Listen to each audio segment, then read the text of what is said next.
ভাই কি করতেছেন? এই যে ভাই এখানে গাঁথনি হবে। এই টয়লেট আছে 6 ফিট বাই 7 ফিট, মাঝখান দিয়ে ওয়াল হবে। এর কারণে এখানে গাঁথনি হবে যেমনি ফাটল না ধরে, এর কারণে আমরা বিম ঢালাই দিতেছি। বিম ঢালাই ছাড়া কোনো জায়গায় গাঁথনি নাই, অনেকে দেয় না। ঠিক আছে। এখন এই যে সব জায়গায় ঢালাই।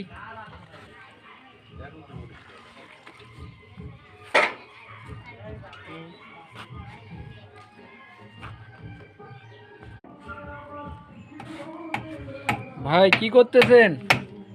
এই যে ভাই এখানে গাঁথনি হবে। এই টয়লেট আছে 6 ফিট বাই 7 ফিট, মাঝখান দিয়ে ওয়াল হবে। এর কারণে এখানে গাঁথনি হবে যেমনি ফাটল না ধরে, এর কারণে আমরা বিম ঢালাই দিতেছি। বিম ঢালাই ছাড়া কোনো জায়গায় গাঁথনি নাই, অনেকে দেয় না। ঠিক আছে। এই যে সব জায়গায় ঢালাই।